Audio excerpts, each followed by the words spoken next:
Some hip-hop artists hit the stratosphere with their first album, then they crash hard with a second. Now these the most disappointing second albums and why they didn't live up to all the hype. Diddy, Forever, 1999. Now after the monumental success of No Way Out, which went multi-platinum and was loaded with Biggie Smalls features, expectations for Diddy's sophomore album was sky high. Both admirers and critics alike was excited to see if he could pull off the same feat. When Forever dropped in '99, it debuted at number 2 on the Billboard 200, selling 205,000 copies in the first week and earning platinum certification the next month, but that shine was missing.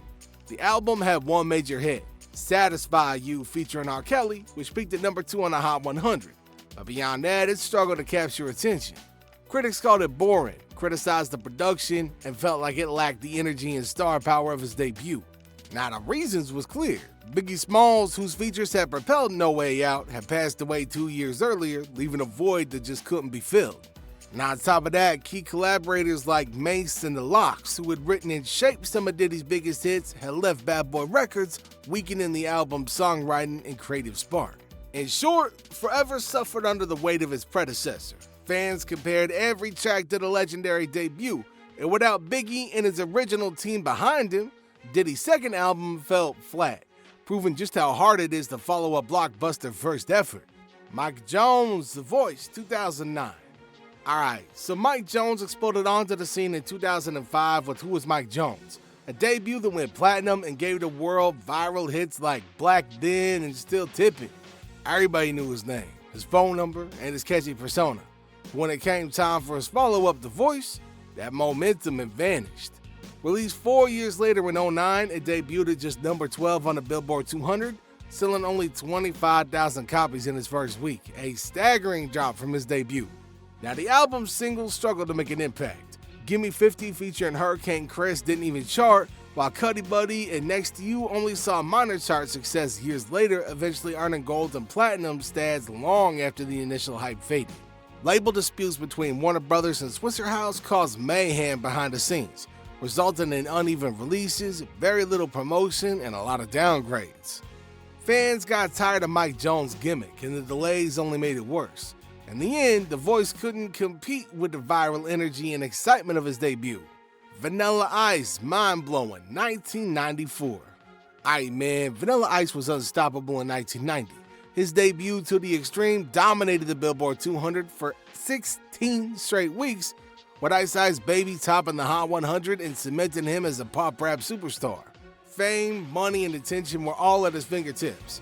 But by the time his sophomore album, Mind Blowing, arrived 4 years later in 1994, the world had moved on and Vanilla Ice struggled to catch up. Yo, that album completely failed to chart and was met with scathing reviews. Part of the issue was the 4-year non-communication, which gave the fans a chance to forget and critics a chance to turn on him. A lot of his early fans were put off by the speed at which Vanilla Ice changed from the cute pop rapper to the guy with dreadlocks and a more hardcore lifestyle, all stemming from the overexposure the debut provided. Personal problems like substance abuse and an unstructured lifestyle also affected the music's vibrancy and coherence. Now on top of that, the album itself lacked hits. The catchy hooks and accessible pop appeal of To the Extreme was gone, replaced by content that didn't connect. But he eventually pulled it together and he gave us the ninja rap, so it's all good. Chingy, Powerballin' in 2004. Aight, so Chingy burst onto the scene with Jackpot in 2003, an album full of catchy hits like Rod Third that shot straight to number 2 on the Billboard 200. Now the dude seemed unstoppable. Every track was a potential party anthem and fans couldn't get enough of it. But just a year later, Powerballin' dropped and it quickly became clear that Chingy's sophomore effort wouldn't match the magic of his debut. Despite going platinum and debuting at number 10 on the Billboard 200, the album felt underwhelming. Only one singer, Baller Baby, cracked the top 20, while Don't Worry featuring Janet Jackson completely failed to chart. Chingy's debut label, Disturbing the Peace, was largely to blame.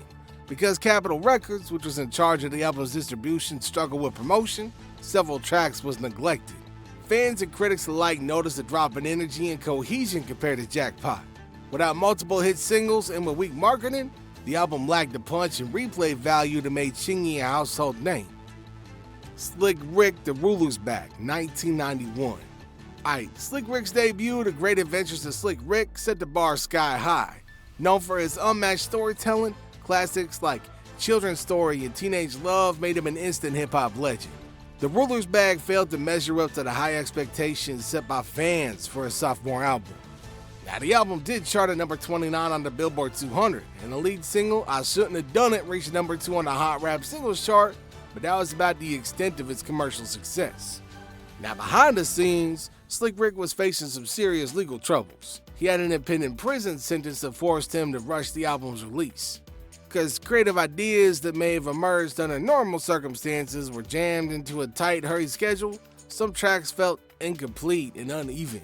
Now, while it was pretty clear that he still possessed lyrical talent, critics argued that the album lacked the polish, coherence, and exciting narrative moments that characterized Slick Rick's debut. The album was a typical example of a sophomore attempt hindered more by circumstances than talent, with a need to release it quickly and legal restrictions overshadowing its promise. Make sure you hit like if you ever been let down by a second album. Bryson Tiller, True to Self 2017. Alright, so in 2015, Bryson released Trap Soul, which made a significant impact on the music industry, with music that featured memorable melodies, authentic lyrics, and well-known tracks such as Don't, Exchange, and Sorry Not Sorry. After Trap Soul, he was a bright star in the realm of R&B and hip-hop. Although there were some pretty huge expectations for a sophomore effort, True to Self fell short. The album did debut at number 1 on the Billboard 200, selling 107,000 copies in its first week, and eventually earned a gold certification. Fans was left wanting more even when singles like Something Tells Me and Run Me Dry reached gold and platinum status. Trap Soul had a cohesive sense, but True to Self felt unorganized at best. Tiller later confessed that he didn't invest his complete effort or time into it, as he cited personal struggles and legal issues draining him of inspiration. Now, critics and fans alike said the record was unable to match the soul, progress, and emotion depicted in his debut. True to Self, man, it tried to be a contemporary, but it was half-hearted, man. Now, what came out of it is a sophomore flop, which wasn't due to talent, but timing and mindset and circumstance. It's a reminder to us all that even with promising artists, they still just ordinary people at the end of the day. Lloyd Banks, Rotten Apple 2006. Now, after a massive debut with A Hunger for More in 2004, which topped the Billboard 200 with 434,000 first-week sales, Lloyd was positioned as one of hip-hop's next big solo acts. Yeah, fans had high expectations, but his sophomore effort, Rotten Apple, fell short of the hype.